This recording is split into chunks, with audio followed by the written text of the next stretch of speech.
Hello guys, welcome back to your YouTube channel SKM study a way of success. मैं हूं आपका educator Shiv Mishra. आपका स्वागत करते हैं आपके अपने यूट्यूब चैनल एसकेएम स्टडी पर।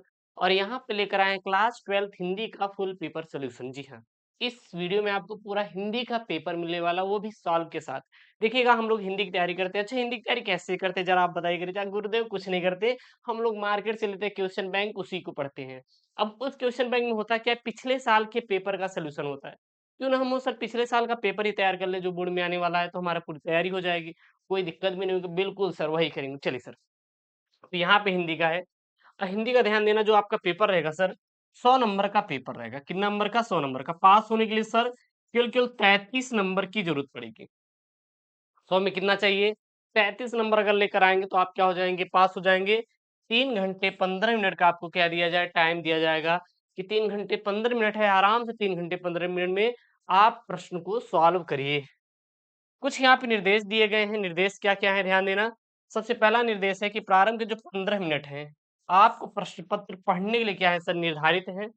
इस प्रश्न पत्र में 2 खंड हैं। दोनों खंडों के सभी प्रश्नों का उत्तर देना आपके लिए क्या रहेगा? अनिवार्य रहेगा। सबसे पहले यहाँ पे करेगा क्या है, खंड क देखेंगे। कोई दिक्कत नहीं। खंड क, खंड क में याद रखना, प्रश्न नंबर 1, प्रश्न नंबर 2। प्रश्न नंबर 1 में 5 बहुविकल्पी, प्रश्न नंबर 2 में 5 बहुविकल्पी, टोटल 10 बहुविकल्पी, 10 नंबर के रहेंगे। प्रश्न नंबर 1 का क है, कुटज निबंध संग्रह के लेखक हैं। कुटज निबंध संग्रह के लेखक कौन है सर जी? हजारी प्रसाद द्विवेदी। कौन है? हजारी प्रसाद द्विवेदी। सरदार पूर्ण सिंह किस युग के लेखक माने जाते हैं सर? छायावाद युग के। कौन? सरदार पूर्ण सिंह किस युग के लेखक माने जाते हैं? तो छायावाद युग के माने जाते हैं। अगला यहाँ पे ग वाला, ध्यान देना। आनंद कादम्बिनी के संपादक हैं। तो आनंद कादम्बिनी के जो संपादक है बद्रीनाथ चौधरी, बोले तो प्रेम घन है। कौन है? प्रेम घन है। हिंदी का प्रथम उपन्यास क्या है सर? परीक्षा गुरु। हिंदी का प्रथम उपन्यास किसको माना जाता है सर? परीक्षा गुरु को माना जाता है। अगला है यहाँ पे कि दीप जले शंख बजे विधा है। अच्छा, विधा मतलब क्या है? एक प्रकार। ये क्या होता है? अच्छा, विधा मतलब क्या होता है, ध्यान देना। कृति का प्रकार, कृति का प्रकार या फिर रचना का प्रकार। तो दीप दीप जले शंख बजे किस विधा है, यानी कि विधा मतलब कौन सी प्रकार रचना का? क्या कहानी है, संस्मरण है, या फिर जीवनी है, यात्रा वृत्तांत है? तो यह क्या है? एक संस्मरण है। क्या है? संस्मरण है। प्रश्न नंबर 2 में 5 बहुविकल्पी। सुमित्रानंद पंत की रचना नहीं है। कौन सी नहीं है? रसमंत्री सुमित्रानंद पंत की रचना नहीं है। ठीक है। अगला यहाँ पे, हिंदी साहित्य के आदिकाल के लिए चारण काल नाम दिया है। हिंदी साहित्य के लिए आदिकाल के लिए चारण काल किसने नाम दिया था सर? डॉक्टर राम कुमार वर्मा ने। किसने नाम दिया था? डॉक्टर राम कुमार वर्मा ने दिया था। अगला है, निम्नलिखित में से कौन प्रेमाश्रय शाखा के कवि नहीं है? तो इसमें से कौन प्रेमाश्रय शाखा के कवि नहीं है सर? नंददास। नंददास कौन है सर? प्रेमाश्रय शाखा के कवि नहीं है। अगला है यहाँ पे प्रश्न। प्रश्न क्या, थोड़ा ध्यान दीजिएगा। अज्ञेय की रचना है सर, आंगन के पार द्वार। अज्ञेय की रचना कौन सी सर? आंगन के पार द्वार जो है, अज्ञेय जी की रचनाओं में से एक है। अगला यहाँ पे, निम्नलिखित में से किन्हें ज्ञानपीठ पुरस्कार नहीं मिला था? महादेव वर्मा को मिला था, यामा पर सुमित्रानंदन पंत को मिला था, अज्ञेय को मिला था, निराला को ज्ञानपीठ पुरस्कार नहीं मिला था। अब अगला यहाँ पे प्रश्न देखेंगे, प्रश्न नंबर 3। सर प्रश्न नंबर 3 जो है, यह 10 नंबर का क्या आएगा? गद्यांश आएगा, जिसमें 5 प्रश्न रहेंगे। पांचों प्रश्नों का उत्तर देना रहेगा। बहुत सिंपल हम तरीके से आपको बताएंगे। चिंता मत करिएगा, आप लोग परेशान मत होइएगा। बहुत सिंपल ट्रिक से देखिएगा। सबसे पहले आप पढ़िए, माता भूमि सॉरी मातृभूमि पर निवास करने वाले मनुष्य का राष्ट्र, मातृभूमि पर निवास करने वाले मनुष्य राष्ट्र का दूसरा अंग है। पृथ्वी हो और मनुष्य न हो तो राष्ट्र की कल्पना असंभव है।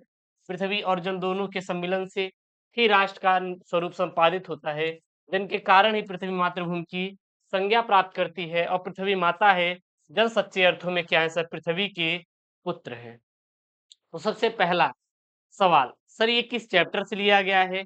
इसके लेखक कौन है? तो याद रखना, यहाँ पे आया है मातृभूमि, छोड़िए सब कुछ, राष्ट्र शब्द आया। हम ये देख लेंगे मातृभूमि राष्ट्र शब्द जब डायरेक्ट आ रहा है, अगर राष्ट्र ही दिख गया तो सीधा बोलिए ना, राष्ट्र के स्वरूप से। कहा सर? राष्ट्र का स्वरूप। चैप्टर नाम क्या है? राष्ट्र का स्वरूप है। और राष्ट्र के स्वरूप लेखक कौन है? वासुदेव शरण अग्रवाल। वासुदेव शरण अग्रवाल नाम है। क्या है? वासुदेव अग्रवाल नाम है। तो सीधा बताइए कहाँ से लिया गया है? राष्ट्र के स्वरूप से लिया गया है, जिसके लेखक वासुदेव अग्रवाल है। सबसे पहला प्रश्न का उत्तर। राष्ट्र की कल्पना कब असंभव है? राष्ट्र की कल्पना कब असंभव है? तो देखें यहाँ पे, पृथ्वी हो और मनुष्य न हो तो राष्ट्र की कल्पना क्या है? असंभव है। अब ये बताइए आप, हमने कहीं से ढूंढ कर लिया? कहीं से आपने ढूंढ कर लाया? नहीं लाया ना। सब कुछ इसी में है। जब सब कुछ इसी में है तो आपको क्या करना है? केवल छपाई करनी है। तो राष्ट्र की कल्पना कब असंभव है? पृथ्वी हो और मनुष्य न हो तो राष्ट्र की कल्पना क्या है सर? असंभव है। That's all. अगला यहाँ पे आपका सेकेंड नंबर क्या है सर जी? पृथ्वी और जन दोनों मिलकर क्या बनाते हैं? पृथ्वी और जन दोनों मिलकर क्या बनाते हैं? तो पृथ्वी और जन दोनों के सम्मिलन से, पृथ्वी और जन दोनों के सम्मिलन से राष्ट्र का स्वरूप संपादित होता है। पृथ्वी और जन दोनों मिलकर क्या बनाते हैं? राष्ट्र का स्वरूप क्या करते हैं? संपादित करते हैं, यानी कि बनाते हैं। तो देखिए इसका आंसर यही हो जाएगा, पृथ्वी और जन दोनों के सम्मिलन से ही राष्ट्र का स्वरूप संपादित होता है। पृथ्वी कब मातृभूमि की संज्ञा प्राप्त करती है? पृथ्वी कब मातृभूमि की संज्ञा प्राप्त करती है? देखिए, जन के कारण ही पृथ्वी मातृभूमि की संज्ञा प्राप्त करती है। आप लोग इसका आंसर याद मत करिए, मैं आपको फिर समझा रहा हूँ। पूरे यूट्यूब पर भाई साहब दावे के साथ मैं कहूंगा कि जो मैं पढ़ाऊंगा हिंदी में बहुत सिंपल टर्म में दूंगा, और हर एक क्वेश्चन का आंसर आप बहुत ही सरल तरीके से दे पाएंगे। यहाँ पे जितने भी मैंने आंसर बताया है, सबसे पहले मैंने आपको रटवाया है, कहीं बाहर से कुछ करवाया नहीं ना। हर चीज जब इसी में है तो आप स्मार्ट वर्क करिए ना, हार्ड वर्क चक्कर में क्यों पड़े हैं? तो तीसरे का आंसर क्या हो जाएगा आपका यहाँ पे? जन के कारण ही पृथ्वी मातृभूमि की संज्ञा प्राप्त करती है। अभी ये यहाँ पे रेखांकित अंश की व्याख्या, बस बात वही है, बात का बतंगड़ बनाना। गुरु जी, रेखांकित अंश की व्याख्या में कुछ नहीं करना है। आप चाहिएगा तो यही सेम टू सेम पूरा उतार दीजिएगा पैटर्न। अगर आप ये नहीं चाहते, थोड़ा और बढ़ा चढ़ा के लिखना चाहते हैं तो आप लिख दीजिएगा, 2 नंबर मिल जाएगा, कोई दिक्कत नहीं होने वाला। पांचवा करेजा है यहाँ पे, देखिएगा क्या है यहाँ पे पांचवा? पाठ का शीर्षक और लेखक का नाम। तो उपयुक्त गद्यांश राष्ट्र का स्वरूप पाठ से लिया गया है, जिसके लेखक कौन है? डॉक्टर वासुदेव सरगरवाल है। मैंने पहले बता दिया, राष्ट्र का स्वरूप, वहां पे राष्ट्र शब्द लिखा है तो राष्ट्र के स्वरूप से है, और उसके लेखक कौन है? वासुदेव सरगरवाल है। काम खत्म हुआ, ठीक है ना। अगला यहाँ पे सर है प्रश्न 5। प्रश्न चौथा है सर, प्रश्न चौथा है क्या? पद्यांश। ये भी कितने नंबर का आएगा? 10 नंबर का आने वाला है। ये आया हुआ है, रिपीटेड है, 2019 के में आया था, 2021 में आया, ठीक है ना, 23 में भी आया था। छायाएं मानव जन की दिशाहीन, सब ओर पड़ी वह सूरज, नहीं उगा था पूरब में वह वर्षा सहसा, बीचों बीच नगर की। काल सूर्य के रथ के पहियों के जो अरे टूट कर बिखरे गए हो दसों दिशा में। सबसे पहला प्रश्न ये बोल रहा है कि चलिए, मानव जन की छायाएं किस दिशा में पड़ी हैं? तो मानव जन की छाया दिशाहीन होकर चारों ओर पड़ी हुई है। क्लियर है। अगला है, वह सूरज किस दिशा में उगा था? वह सूरज पूर्व की दिशा में उदित नहीं हुआ था, बल्कि वह नगर के बीचों बीच अणुबम के रूप में बरस पड़ा था। नगर के बीचों बीच फटने वाले अणुबम से सैकड़ों सूर्य का प्रकाश और ताप निकलकर चारों ओर फैल गया था। ठीक है। अगला यहाँ पे देखिएगा, प्रश्न नंबर थर्ड क्या है यहाँ पे? काल सूर्य के रथ पंक्ति में कौन सा अलंकार है? तो काल सूर्य के रथ पंक्ति में रूपक अलंकार है। कौन सा अलंकार है? रूपक अलंकार है। 10 दिशाएं कौन कौन सी हैं? तो उत्तर में 10 दिशा से आशय समझ दिशा, जैसे पूरब, पश्चिम, उत्तर, दक्षिण, ईशान, नेतृत्व, वायव्य, अग्नेय, आग्नेय मतलब आग, और ऊपर और नीचे। अगला है यहाँ पे प्रश्न नंबर सर 5 क्या है? इस पद्यांश के पाठ और रचयिता का नाम उल्लेख कीजिए। तो सीधा बता दीजिएगा, प्रस्तुत पद्यांश हिरोशिमा नामक कविता से लिया गया है, जिसके रचयिता सच्चिदानंद हीरानंद वात्स्यायन बोले तो अज्ञेय है। कौन है? अज्ञेय साहब हैं। कभी कभी पेपरवा में ऑब्जेक्टिव में एग्जामिनर एक प्रश्न बनाता है, क्या बताइए? अज्ञेय का पूरा नाम। अज्ञेय का पूरा नाम क्या है? सच्चिदानंद हीरानंद वात्स्यायन अज्ञेय का पूरा नाम है। अगला यहाँ पे सब प्रश्न नंबर 5। प्रश्न नंबर 5 क्या है, थोड़ा ध्यान दीजिएगा। निम्नलिखित में से किसी एक लेखक का साहित्यिक परिचय देते हुए उनकी प्रमुख रचनाओं का उल्लेख कीजिए। वासुदेव सरगरवाल, कन्हैयालाल मिश्र प्रभाकर, हरिशंकर परसाई। 3 लोग हैं। वासुदेव सरगरवाल का आपने याद ही कर लिया होगा। राष्ट्र के स्वरूप के यहाँ पे हम याद कराने वाले हरिशंकर परसाई का साहित्यिक परिचय और उनकी प्रमुख कृतियां। चलिए देखते हैं। हरिशंकर परसाई का जन्म मध्य प्रदेश के होशंगाबाद जनपद में इटारसी के निकट स्थित जमानी नामक ग्राम में 22 अगस्त 1924 को हुआ था। इनकी प्रारंभिक शिक्षा से स्नातक तक की शिक्षा मध्य प्रदेश में हुई। तदुपरांत यानी इसके बाद इन्होंने नागपुर विश्वविद्यालय से एमए हिंदी की परीक्षा उत्तीर्ण की। इसके बाद कुछ वर्षों तक इन्होंने अध्यापन यानी पढ़ाने का कार्य किया। इन्होंने नियमित रूप से धर्मयुग साप्ताहिक हिंदुस्तान के लिए अपनी रचनाएं लिखी और 10 अगस्त 1995 को इनका स्वर्गवास हो गया। इनकी कृतियां जैसे हरिशंकर परसाई की प्रमुख कृतियां हैं, कौन-कौन सी हैं नोट कर लीजिएगा। चलिए नोट कर लीजिए। सबसे पहले कहानी संग्रह कौन-कौन सी हैं, हंसते हैं रोते हैं, जैसे उनके दिन फिरे। उपन्यास कौन-कौन सी, रानी नाथ की फनी कहानी और तट की खोज। निबंध कौन-कौन सी है, तब की बात और थी, भूत के पांव पीछे, बेईमान की परत, पगडंडियों का जमाना, सदाचार की ताबीज, शिकायत मुझे भी है। संपादन कौन-कौन सा है, वसुधा जो कि एक कैसेट पत्रिका है। इनकी भाषा शैली सर कैसी थी, तो इनकी भाषा शैली सफल व्यंग्यकार थी। यह एक क्या थे, सफल व्यंग्यकार थे। अगला यहाँ पे प्रश्न है, निम्नलिखित में से किसी एक कवि का साहित्यिक परिचय देते हुए इनकी प्रमुख कृतियों का उल्लेख कीजिए। 80 शब्द देना है। अयोध्या सिंह उपाध्याय, हरिओद महादेव वर्मा, जयशंकर प्रसाद। तो यहाँ पे आपको देना है अयोध्या सिंह उपाध्याय हरिओद जी का। चलिए लिखते हैं।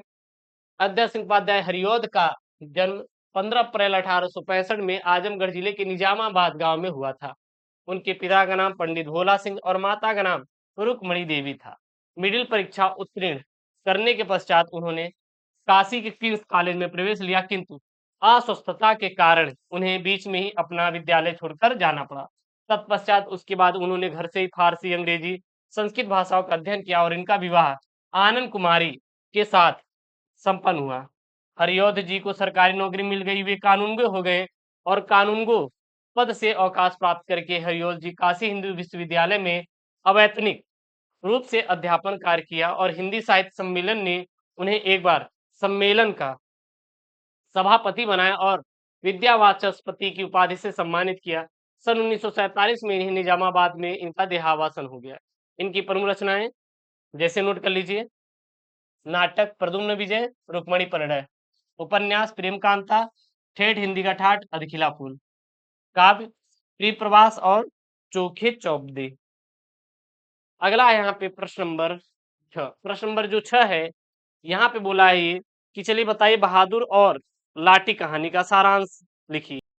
सारांश दे देगा या फिर कथा वस्तु दे दिया, कोई दिक्कत नहीं है। तो यहाँ पे दिया है, इन्होंने बोला है कि बहादुर अथवा लाठी कहानी का संक्षिप्त कथानक अपने शब्दों में लिखिए अथवा पंचलाइट अथवा ध्रुव यात्रा कहानी का उद्देश्य पर प्रकाश डालिए। चलिए उद्देश्य बोला है, मतलब कि पंचलाइट कहानी का उद्देश्य है क्या, यही इन्होंने बोला है। चलिए लिखते हैं यहाँ पे। फणीश्वरनाथ रेणु हिंदी साहित्य जगत के सुप्रसिद्ध आंचलिक कथाकार, ग्रामीण अंचलों से उनका निकट परिणय है, ठीक है ना। ग्रामवासी जात के आधार पर किसी प्रकार टोलियों में विभक्त हो जाते हैं और परस्पर ईर्ष्वादेश के भाव से भरे रहते हैं। इनका बड़ा ही सजीव और यथार्थ चित्रण इस कहानी में किया गया है। पंचलाइट विहार के परिवेश की कहानी है।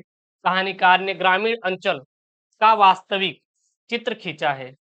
आवश्यकता किस प्रकार बड़े से बड़े संस्कार और निषेध को अनावश्यक सिद्ध कर देती है, इसी केंद्रीय भाव के आधार पर कहानी के माध्यम से एक महत्वपूर्ण उद्देश्य की स्पष्ट किया गया है। गोधन द्वारा पेट्रोमैक्स जला देने पर उसकी सब गलतियों को माफ कर दी जाती है, पर उसे सारे प्रतिबंध हटा दिए जाते हैं और उसे मनचाहे आचरण की छूट दी जाती है। कहानीकार ने यह स्पष्ट किया है कि इस आधुनिक युग अभी भी कुछ गांव और जाति पिछड़ी हुई है। रेणु जी ने अप्रत्यक्ष रूप से ग्राम सुधार की प्रेरणा दी है। उसके बाद आपके पेपर में आएगा सर स्वपठित खंड काव्य। अच्छा, स्वपठित खंड काव्य सर कैसे करना है, तो यह आप अपने जिले के अनुसार करिएगा। जो जिस जिले से बच्चे रहेंगे उसी जिले के अनुसार करेंगे, ठीक है ना। जैसे यहाँ पे है आपका कि श्रवण कुमार खंड काव्य पर दिया है रश्मि रथी, मुक्ति यज्ञ, त्याग पथी, सत्य की जीत, तो इस पर दिया है। हालांकि मैं किसी एक को बताऊंगा तो सभी जिले के बच्चे पढ़ लेंगे, इसलिए आप क्वेश्चन बैंक निकालिए, आप अपने अपने जिले के अनुसार इसको रट लीजिएगा। इसको हम स्किप कर रहे हैं क्योंकि आपको अपने जिले के अनुसार पढ़ना है। उसके बाद यहाँ पे रहेगा आपका खंडक ख। यह आपका 50 नंबर का रहेगा। सबसे पहले 7 नंबर का जो रहेगा वो रहेगा संस्कृत का गद्यांश और संस्कृत का पद्यांश। ये रहा आपका संस्कृत का गद्यांश। अतीते प्रथम कल्पे जना एक कम भीम रूपम सौभाग्य प्राप्तम से लेकर कहां तक है, यहां तक है, इत्यवोचत तक है, रोचते इत्यवोचत तक है। ये आपका पूरा संस्कृत का क्या रहा, गद्यांश रहा, स्क्रीनशॉट कर लीजिए। और इसका संदर्भ और हिंदी अनुवाद ये है। क्या है इसका संदर्भ और हिंदी अनुवाद? प्रस्तुत गद्यांश हमारी पाठ्य पुस्तक संस्कृत दिनदर्शिका के जातक कथा नामक पाठ से उलूक जातकम नामक खंड से उद्घृत है। और हिंदी अनुवाद क्या लिखेंगे? प्राचीन काल में प्रथम युग के लोगों ने एक विद्वान, सौभाग्यशाली एवं सर्वगुण संपन्न पुरुष को राजा बनाया। पशुओं ने, चौपाई मतलब जिनके 4 पैर होते हैं, पशुओं ने भी इकट्ठे होकर एक शेर को जंगल का राजा बनाया। उसके बाद हिमालय प्रदेश में एक चट्टान पर एकत्र होकर पच्छिनगण ने कहा कि मनुष्य में राजा का जाना जाता है और चौपाई में भी, किंतु हमारे बीच कोई राजा नहीं है, बिना राजा के रहना उचित नहीं, हमें भी एक को राजा के पद पर बिठाना चाहिए। तत्पश्चात उन सब ने एक दूसरे पर दृष्टि डालते हुए एक उल्लू को देखकर कहा कि यह हमें पसंद है, और उल्लू को क्या बना देते हैं? राजा बना देते हैं। अगला यहाँ पे श्लोक है भैया, ये जो श्लोक है यानी कि बोले तो पद्यांश है, इसका भी आपको संदर्भ सहित हिंदी अनुवाद लिखना रहेगा। 7 नंबर का रहेगा क्या यहाँ पे? सुखाथिर कुतो कुतो विद्या कुतो विद्यार्थीन सुखम सुखार्थी वा त्यजेत विद्याम विद्यार्थी वा त्यजेत सुखम। अब यहाँ पे सबसे पहले संदर्भ लिखना है। प्रस्तुत श्लोक हमारी पाठ्य पुस्तक संस्कृत दिनदर्शिका के सुभाषितम रत्नायन नामक पाठ से उद्घृत है, और इसका आप हिंदी अनुवाद लिख सकते हैं। देखिएगा, संस्कृत में हम कोई ब्रिलियंट नहीं है कि भैया हम पढ़ देंगे संस्कृत आपको आ जाएगा, इसलिए संस्कृत को स्किप कर रहे हैं। पता लगा गलत वलत पढ़ दिए तो बवाल कर देंगे, गुरुदेव को कुछ नहीं आता है कि नहीं। अगर मेरे अंदर गलतियां है, कुछ चीजें नहीं है, तो उसको एक्सेप्ट करना सीखना पड़ेगा। सुख चाहने वाले यानी कि सुखार्थी को विद्या कहाँ, और विद्या चाहने वाले विद्यार्थी को सुख कहाँ। सुख की इच्छा रखने वाले को विद्या पाने की चाह त्याग देना चाहिए, और विद्या की इच्छा रखने वाले को सुख का त्याग कर देना चाहिए। अगला आपका प्रश्न नंबर 9 जो है, यह मुहावरे और लोकोक्तियों है। अब मुहावरे और लोकोक्तियां आपके पेपर में आने वाला है सर, इंपॉर्टेंट है। अच्छा, कौन कौन सा देखिएगा यहाँ पे, 1 और 1 11, 1 और 1 11, तो 4 में से किसी एक का आंसर देंगे, आराम से आपको नंबर मिलेगा। और 4 चांद लगाना, दूध का दूध पानी पानी होना, 1 अनार 100 बीमार। चलिए सबसे पहले देखते हैं हम लोग यहाँ पे, 1 और 1 की 11 होना है, मेल से शक्ति बढ़ना। इसका वाक्य प्रयोग क्या हो जाएगा? दोस्तों को आपस में लड़ते देख अध्यापक बोले मिलकर रहोगे तो 1 1 11 होंगी। 4 चांद लगाना, शोभा बढ़ाना। वाक्य प्रयोग, मुख्य अतिथि के आने से मेरे कार्यक्रम में 4 चांद लग गए। दूध का दूध पानी का पानी होना यानी सच्चा न्याय करना। प्रकृति जब न्याय करती है तो दूध का दूध पानी पानी हो जाता है। 1 अनार 100 बीमार यानी वस्तु कम और चाहने वाले अधिक, अर्थात आजकल नौकरी थोड़ी है पर उसको चाहने वाले क्या है? अनेक हैं। अपठित गद्यांश और पद्यांश कुछ भी आ सकता है, तो ये आपको मैं किसी वीडियो में बता दूंगा, आप चिंता मत करना। इसको यहाँ पे स्किप कर रहे हैं। अगला यहाँ पे शब्द युग्म का सही अर्थ चयन करना है। जैसे यहाँ पे सर और सर, तो ये सर जो होता है ये तीर होता है, या फिर क्या होता है? बाण होता है, तीर या बाण होता है। और ये सर मतलब क्या होता है? तालाब या कोई गड्ढा, पानी वाला गड्ढा, वाला गड्ढा। तो कौन हो गया? तीर, और क्या हो गया? तालाब हो गया। पुरुष और परुष, ये पुरुष मतलब क्या होता है? आपका व्यक्ति होता है। क्या होता है? व्यक्ति होता है। और ये पुरुष मतलब क्या होता है? परुष मतलब कठोर। क्या होता है? कठोर। यहाँ देखना, व्यक्ति और क्या हो जाएगा? कठोर हो जाएगा। अगला है निम्नलिखित शब्द के 2 अर्थ लिखना है। जैसे पतंग है, हलधर है और सारंग है। तो पतंग क्या हो जाएगा? सूर्य और कीट हो जाएगा। हलधर का क्या हो जाएगा? बैल और बलराम हो जाएगा। सारंग मतलब बादल और रंगीन हो जाएगा। उसके लिए निम्नलिखित वाक्यों के लिए एक शब्द चुनना है। जैसे जो सब कुछ जानता हो, सर्वज्ञ। जो कम बातें करता हो, मितभाषी। फिर यहाँ पे 2 वाक्यों को शुद्ध करके लिखना है। चलिए लिखते हैं। सबसे पहला है, सरकारी मिट्टी के तेल को दुकान बंद है। अरे भैया ये नहीं होगा, बल्कि क्या है? मिट्टी के तेल की सरकारी दुकान बंद है। 2 2 4 होता है नहीं, 2 2 4 होते हैं, होता है नहीं, होती हैं। अगला यहाँ पे, गुड़ का स्वाद मधुर मीठा होता है। मधुर तो भैया होता है क्या? पुष्प। और यहाँ पे क्या है? मीठा है। तो गुड़ का स्वाद क्या होता है? मीठा होता है। मोहन ने चिट्ठी लिखा नहीं, मोहन ने चिट्ठी लिखी। लिखी, लिखा नहीं, लिखी। अगला यहाँ पे आपका प्रश्न नंबर 12 क ख ग, ये रहेगा रस छंद अलंकार। क्या रहेगा? याद रखना, रस छंद अलंकार रहेगा। तो यहाँ पे जो है सर जी वो है कि रौद्र रस अथवा अद्भुत रस का अस्थायी भाव के साथ उसकी परिभाषा अथवा उदाहरण लिखिए। यहाँ क्या? रौद्र रस है। क्या लिखेंगे? रौद्र रस काव्य का एक रस है, इसका अस्थायी भाव क्रोध होता है। विभाव, अनुभाव और संचारी भाव के संयुक्त से क्रोध नामक अस्थायी भाव रौद्र रस का रूप धारण कर लेता है। उदाहरण के लिए, उस काल मारे क्रोध के तन कापन उसका लगा, मानो हवा के जोर से सोता हुआ सागर जगा। अगला यहाँ पे ख वाला है। ख वाला देखिए क्या है, रूपक अथवा प्रतीक अलंकार का लक्षण और उदाहरण लिखिए। क्या हो जाएगा रूपक अलंकार, जहां गुण की अत्यंत समानता कारण उपमेय में ही उपमान का अभेद आरोप कर दिया जाता है, वहां रूपक अलंकार होता है। क्या होता है, रूपक अलंकार होता है। उदाहरण के लिए, मुख रूप चांद मुख रूपी चांद पर राहु भी धोखा खा गया। यहाँ पे क्या हो जाएगा, रूपक अलंकार हो जाएगा। अगला यहाँ पे चौपाई अथवा बरो छंद का मात्रा सहित उदाहरण लिखिए। चलिए यहाँ पे बरो के बारे में देखते हैं। यह एक अर्ध सम्मात्रिक छंद है। इसके पहले और तीसरे चरण में 12 और दूसरे और चौथे चरण में 7-7 मात्राएं होती हैं। उदाहरण के लिए अगर आपको लिखना है तो क्या लिखेंगे, अवधि शिला का उस पर था गुरु भार, तिल तिल काट रही थी दृढ़ जलधार। और भी लिख सकते हैं, जो भी आपके सिंपल उदाहरण लिखे, कोई दिक्कत नहीं है, ठीक है ना। अगला यहाँ पे प्रश्न नंबर 12 देखिएगा, क्या बोल रहा है ये, अपने गांव अथवा मोहल्ले में प्राप्त गंदगी के संदर्भ में अधिकारियों का ध्यान आकर्षित करने के लिए स्थानीय समाचार पत्र के संपादक को एक पत्र लिखिए। तो आपको सिंपल में लिखना है, जैसे मैं लिखवा रहा हूँ, क्या लिखना है, सेवा में प्रिय समाचार पत्र के संपादक प्रयागराज उत्तर प्रदेश। विषय डालेंगे मोहल्ले में प्राप्त गंदगी के संदर्भ में। फिर आगे लिखेंगे महोदय, क्या लिखेंगे, महोदय। सुप्रभात, मैं आपके समाचार पत्र के सदस्य हूँ। मैं इस समय मैं अपने गांव के स्थानीय अधिकारियों के साथ मिलकर आपको एक महत्वपूर्ण समस्या के बारे में सूचित करना चाहता हूँ। हमारे गांव में बढ़ती हुई जनसंख्या और विकास के साथ ही साफ सफाई की एक बड़ी समस्या उत्पन्न हो रही है। सड़कों पर और अन्य स्थानों पर गंदगी बढ़ रही है, जिससे हमारे समुदाय के सदस्यों को जीने में कठिनाई हो रही है। अतः मैं अनुरोध करता हूं कि आप हमारी इस समस्या को उचित ध्यान दें और स्थानीय प्रशासन को इस गंभीरता पर काम करने के प्रेरित करें। फिर धन्यवाद, फिर यहाँ पे डेट डाल देंगे। यहाँ पे भवदी अवस अपना नाम यहीं पे नहीं डालेंगे, क्योंकि यहाँ पे अवस ही लिखना रहता है। उसके बाद प्रश्न नंबर 14 यहाँ पे बहुत ही सिंपल है, कुछ नहीं करना है सर जी। क्या यहाँ पे देखिएगा, प्रश्न नंबर 14 क्या दिया है कि निम्नलिखित विषयों में पर अपनी भाषा शैली में एक निबंध लिखिए। यहाँ पे डायरेक्ट बोला है सर, अपनी भाषा शैली में। अपनी भाषा शैली मतलब कि आप खुद से लिखिए, नकल मत मारिए, किताब का मत पढ़िए। एक बार किताब को पढ़ लीजिए, उसके बाद खुद से लिखना है। यहाँ पे पर्यावरण प्रदूषण, वर्तमान युग में योग का महत्व, विद्यालय में कंप्यूटर शिक्षा की उपयोगिता और मेरे प्रिय कवि। तो यहाँ पे योग पर मैंने लिया है।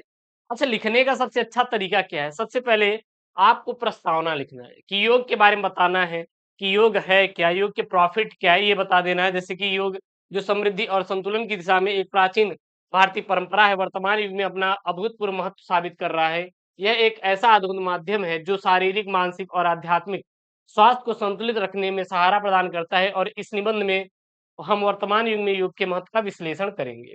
फिर यहाँ पे योग का इतिहास लिख सकते हैं, योग का शारीरिक सार्थक दर्जा क्या क्या है वो यहाँ पे लिख देना। फिर यहाँ पे लिख सकते हैं कि मानसिक स्वास्थ्य में सुरक्षा कैसे करता है, आध्यात्मिक शक्ति, फिर यहाँ पे उपसंहार। बस इसको तो अपडेट करना है, इसमें बहुत ज्यादा आपको परेशान नहीं होना, इसीलिए हम इसको बहुत ज्यादा करवा भी नहीं रहे, क्योंकि ये कर लोगे आप लोग, ठीक है ना। तो ये रहा क्लास 12 हिंदी का पेपर 2025 बोर्ड एग्जाम वालों के लिए, आप लोग तैयार कर लेना। कुल मैंने पेपर बताया है, हिंदी में टॉपिक पढ़ने के बजाय आप ये पेपर ही पढ़ लेंगे जितना मैं आपको दे रहा हूँ, काम हो जाएगा। 21 सेट में करवा दूंगा, हो जाएगा, ठीक है ना। और ऐसी वीडियो पाने के लिए चैनल को सब्सक्राइब करें। मिलते हैं नेक्स्ट वीडियो में दोस्तों। Thank you, take care, bye bye.